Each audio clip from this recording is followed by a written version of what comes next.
Bonjour à toutes et à tous. Aujourd'hui, je me rends au Noum. C'est le dernier hôtel de luxe qui vient d'ouvrir à Abidjan. Dans cette vidéo sera un peu spéciale, vidéo d'anniversaire, 1er août 2019. Alors, qui m'avait donné l'idée de faire ces vidéos? C'était une youtubeuse qui est toujours présente sur le web, dont la chaîne s'appelle Ava Medusa, AVA, plus loin, espace Medusa. MEDUSA. J'ai trouvé ce concept très intéressant et j'avais suivi un peu son idée. Donc aujourd'hui, je vais lui dédier cette vidéo. Je vais vous parler un peu de ce qui lui est arrivé, de ce qui m'arrive, comme d'habitude. Et on va développer un petit peu le sujet. Donc on démarre ensemble et puis je vais vous filmer une petite partie de la route. Je vais vous rajouter des images que j'ai faites dernièrement à Chefchaouen au Maroc. Tout ça pour vous montrer que même en rémission, on peut vivre une vie normale et puis bouger. Je vous mets ici la vidéo faite d'Al Rif au Maroc, à Chefchaouen, la ville bleue.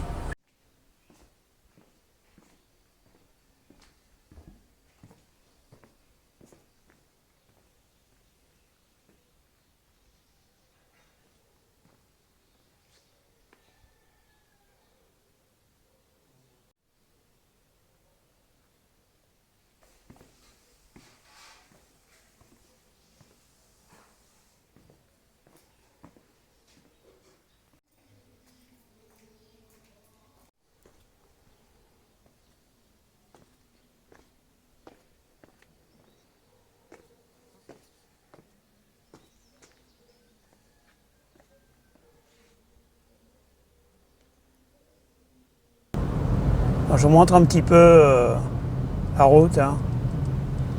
Ça vous fait voyager. Chaque fois, j'essaie de vous montrer des paysages différents. Ça vous permet de voir un peu d'autres continents. Puis, il faut dire que la Côte d'Ivoire, c'est pas un pays qui est très touristique. Il y a très peu de touristes. La plupart des Européens qui sont là, c'est pour le travail. Alors, si vous aimez la conduite un peu à l'arrache, je vous conseille de venir ici. Mon neurologue m'avait dit que peut-être au bout de 3 ans, je commencerai à avoir des effets secondaires. Je dirais que pour le moment, tout va bien. Je vous filme un petit peu la route parce que souvent on a des idées préconçues sur certains sujets, sur certains pays. Je sais qu'il y a beaucoup d'Européens qui imaginent l'Afrique un pays vert, avec des grandes forêts. Bon, bien sûr, il y en a quelques-unes ici. Mais le problème en Côte d'Ivoire, c'est la déforestation des 30 dernières années. Et puis, beaucoup imaginent que, il n'y a pas d'immeubles, des petites cases ou je ne sais quoi. En fait, c'est pas du tout ça. Vous voyez, le quartier des affaires ici, ça ressemble un petit peu à la Défense. À Paris, il y a des gros travaux, il y a des embouteillages, comme partout, je dirais. Et voilà, c'est ça l'Afrique, c'est un mélange, il y a un peu de tout. On a des idées préconçues aussi sur le cancer. Quand on ne connaît pas le cancer, on s'imagine tout un tas de trucs, on imagine tout et n'importe quoi. Et tant qu'on n'est pas confronté physiquement, tant qu'on n'a pas été impacté, on peut croire à n'importe qui. Donc, par exemple, pour l'Afrique, croyez les gens comme moi qui y vivent. Moi, j'y vis, ça fera 3 ans en septembre. Bon, c'est pareil pour le cancer. Il faut écouter les spécialistes, il faut écouter les médecins. Ils savent de quoi ils parlent. Ils ont la connaissance de cette maladie, ils ont l'expérience.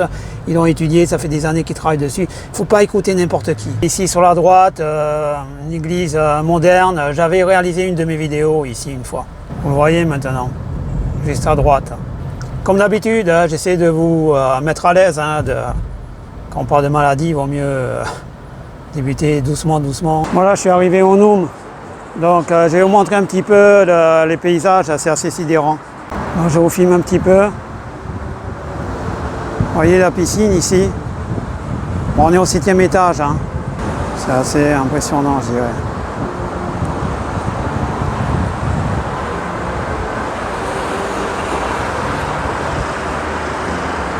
Vous voyez, débordement dans le vide. Il vaut mieux s'accrocher, vous tombez, c'est fini pour vous.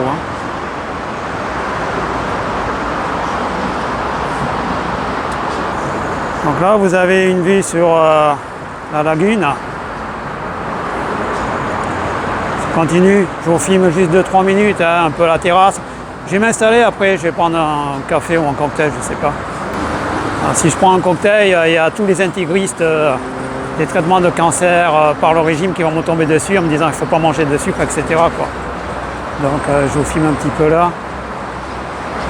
Ce que j'ai voulu vous dire aussi, l'avantage que j'ai eu avec le cancer, c'est que j'en ai pris tellement plein la tête qu'il s'est passé un truc en fait, je vais vous montrer. Alors ça va peut-être vous paraître anodin, mais ce que je fais là, avant, j'aurais été incapable de le faire. C'est-à-dire j'avais un vertige de malade. Et maintenant, bon, j'ai réussi à prendre le pas là-dessus. Donc on va un petit peu récapituler comment ça s'était passé pour moi au début. On va remonter le temps 3 ans en arrière. Donc j'avais quelques petits soucis, j'allais souvent uriner, quelquefois 2 fois la nuit, et puis en journée ça me prenait souvent l'envie d'aller uriner. J'en avais parlé à mon médecin généraliste qui m'avait répondu on ne fait pas du neuf avec du vieux. Donc voilà sa réponse. Donc j'avais un peu cherché sur internet, j'avais vu évidemment le mot cancer, mais je m'étais dit si j'avais un cancer il y a longtemps que je le saurais.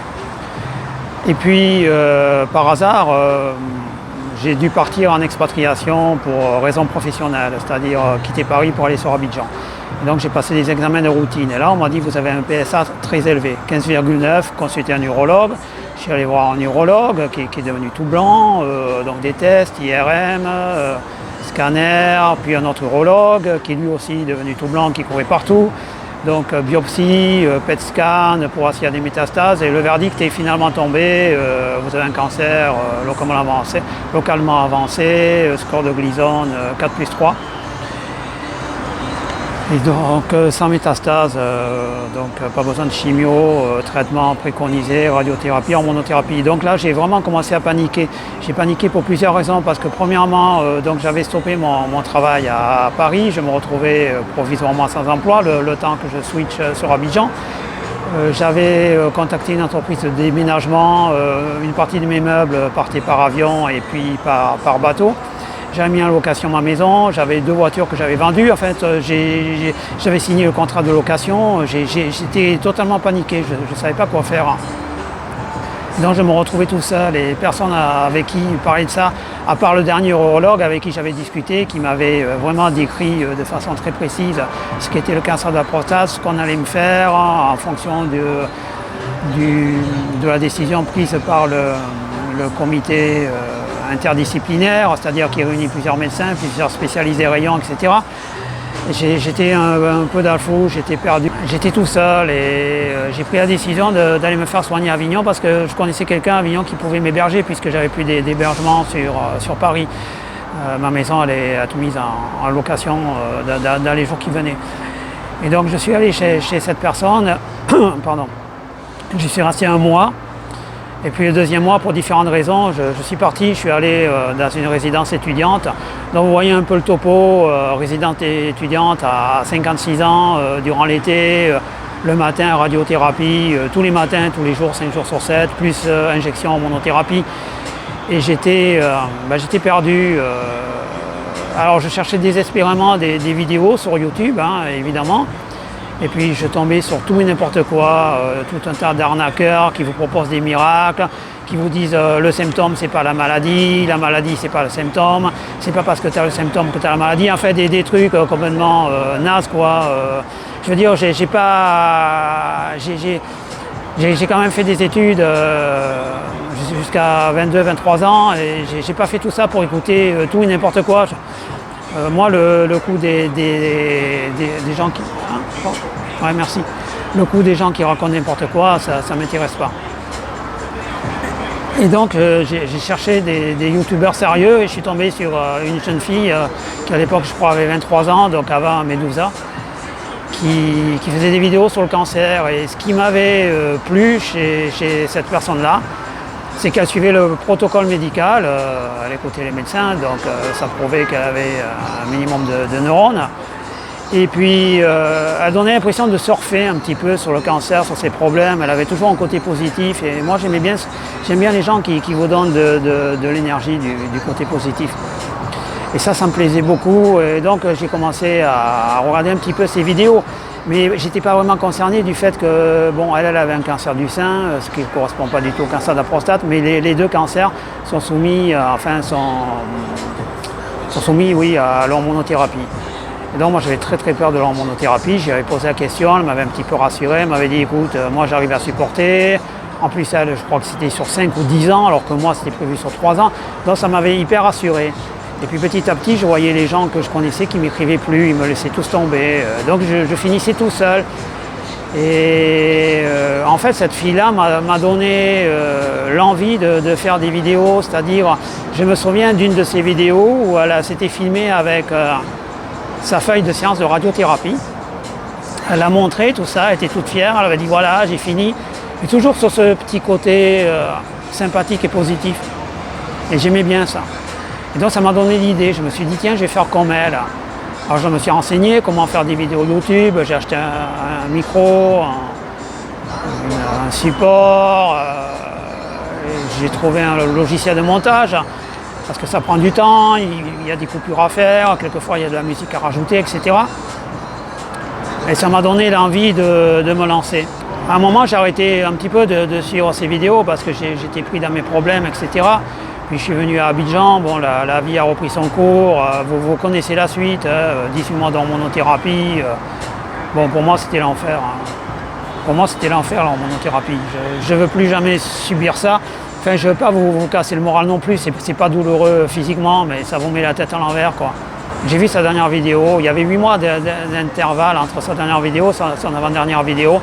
Et là, c'était dur parce qu'elle disait qu'elle était en rémission comme moi du cancer depuis 3 ans et qu'elle ne se sentait pas bien, elle a fait d'autres examens, qu'elle a appris qu'elle avait à la fois un cancer du pancréas maintenant, qui n'était pas un cancer du sein métastasé, qui n'avait rien à voir, qui était bien un cancer primaire, et que ce cancer du pancréas primaire avait métastasé au niveau du foie.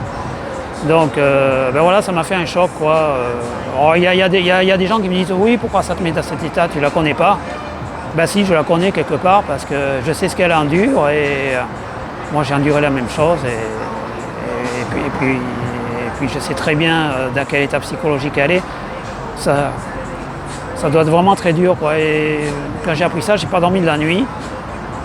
Et le lendemain, j'étais pas bien et quand je suis pas bien, moi il faut que je me fasse souffrir physiquement. Comme j'avais pas envie de faire des pompes, à ce moment-là j'étais à Clamart, j'avais loué quelque chose via Airbnb. Il faisait chaud, il y avait la canicule, là c'était il y a quelques jours, hein. Il y a 1 semaine et demie. Ben, j'ai décidé d'aller au supermarché qui est à 2 km. J'ai pris un pack d'eau de 9 kg, j'ai trimballé sur les 2 km. Voilà, ça m'a bien fait souffrir et ça m'a un petit peu calmé. Donc elle faisait pas mal de vidéos sur TikTok, elle a arrêté à cause des mauvais commentaires. J'ai même lu un commentaire qui disait elle n'a pas le cancer, enfin les gens sont complètement abjects, quoi. Et ils ne savent pas ce qu'on endure en fait.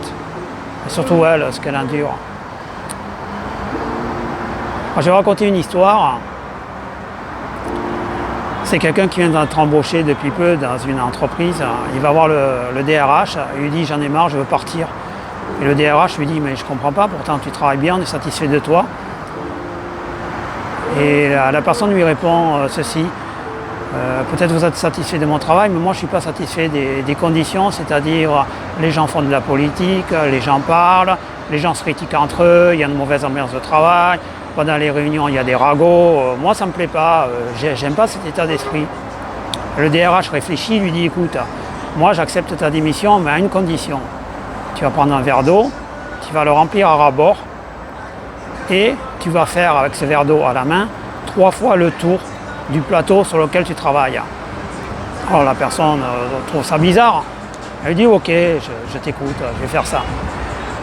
Alors le gars il fait ça, il fait 3 fois le tour du plateau et puis avec le verre d'eau à la main. Et donc il va voir le DRH lui dit t'as fini? Il lui dit oui j'ai fini mes tours. Donc l'autre lui dit d'accord. Pendant que tu faisais tes tours de plateau avec ton verre d'eau à la main, est-ce que tu as entendu des ragots?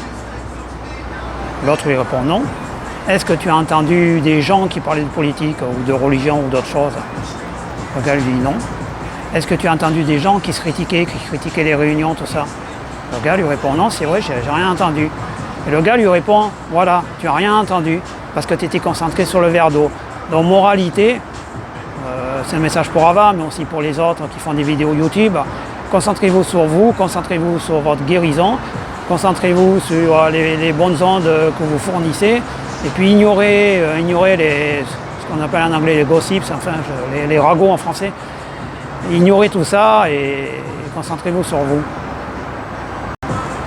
On s'en fait rire parce qu'ici on a l'impression d'être en Corée du Nord. Dès qu'on filme quelque chose, vous avez toujours quelqu'un. Il y avait un gars qui m'observait en face pendant que je parlais, comme si j'étais un espion, vous savez, comme si j'étais un espion communiste venu piquer les plans de la dernière navette spatiale, quoi. Le gars s'est barré maintenant. Donc voilà pour cette vidéo, et je vais raconter une autre petite histoire aussi que j'aime beaucoup et qui a beaucoup plu. Je l'avais raconté il y a pratiquement 2 ans, enfin 2 ans ou 2 ans et demi, je ne me rappelle plus vraiment, quand je subissais l'hormonothérapie, que j'étais pas clair dans ma tête. Enfin. Donc là je vais la raconter à nouveau. Donc cette fois je vais la dédier à Ava, comme j'avais dit que je ferais une vidéo sur elle, une vidéo sympa. Mais vous pouvez aussi l'intégrer dans votre vie, cette histoire. Ça se passe dans un musée, la nuit. On peut imaginer que c'est le Louvre avec la Vénus de Milo, par exemple.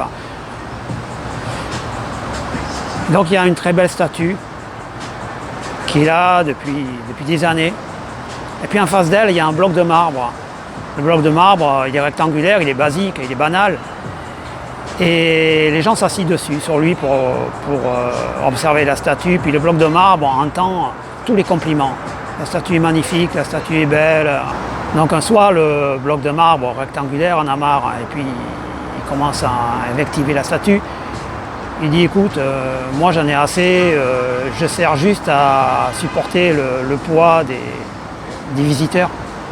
Or que toi, tu es sublime, tout le monde t'admire, tout le monde t'aime, et puis je comprends pas, quoi. C'est quoi cette histoire? Tu es béni des dieux, et moi, je sers juste à recevoir les fesses des gens. La statue parle et lui dit ceci. Bloc de marbre, toi et moi, on a été trouvés dans une carrière en Italie, tous les deux. On était côte à côte, on ne faisait qu'un. Rappelle-toi, c'était dans la ville de Carrare. Le bloc de marbre lui dit, oui, je me rappelle très bien, on était côte à côte. La statue lui dit ceci. Quand on nous a découpés, on était pareil, la même longueur, la même forme. Je n'étais pas supérieur à toi, j'étais constitué exactement pareil. Le bloc de marbre lui dit, oui, effectivement. Après, nous sommes allés tous les deux chez le sculpteur. Le sculpteur a commencé par te travailler, il a commencé à te poncer, il a commencé à te découper, il a commencé à te scarifier, il a commencé à vouloir extraire le meilleur de toi. Et toi, tout ce que tu faisais, tu te cassais, tu te plaignais, tu faisais que râler. En fait, le sculpteur en a eu marre, il a dit finalement, je vais attaquer l'autre bloc de marbre. Et c'est moi qui l'ai torturé. Le bloc de marbre qui était à côté de toi, c'était moi. Il m'a torturé, il m'a découpé, il m'a fait subir les pires souffrances. Mais moi, je ne disais rien. J'encaissais, je supportais. Et maintenant, je suis la plus belle des statues. Donc ne te plains pas. Donc voilà le message que je voulais dédicacer. Quelquefois on ne comprend pas, parce que je me suis posé la question aussi. Je me suis dit pourquoi s'acharner autant sur une personne? Pourquoi la faire souffrir autant? Pourquoi ce karma? Karma de statue. Karma de statue, ça révèle une forme de beauté. Voilà, c'est tout ce que j'avais à dire. Je terminais ma vidéo, j'espère que ça a plu. Voilà, j'ai essayé de faire une vidéo sympa pour Ava. Vous pouvez la prendre pour vous également, bien sûr, évidemment. Elle est faite pour tout le monde, mais comme d'habitude, depuis ma première vidéo, c'est mon mot de la fin, ça m'est venu instinctivement. Je lui ai dit, à la fin de ma première vidéo, vous pouvez la revoir. Pas les vidéos que je faisais sur le sport, j'ai fait 2 premières vidéos très courtes. Quand je me filmais après la radiothérapie, je soulevais lourd, voilà, j'allais juste au sport après la radiothérapie. Mais ma première vidéo, je ne savais pas du tout où aller filmer, j'étais allé filmer endurance. J'avais demandé à quelqu'un qui me prête sa Renault. Je m'étais filmé là, je ne savais pas quoi dire. J'étais là avec ma feuille de soins de radiothérapie à la main. Et à la fin, j'ai dit croyez en vous. Donc c'est le mot de la fin, croyez en vous. Et puis toi, va, crois en toi. Voilà, merci.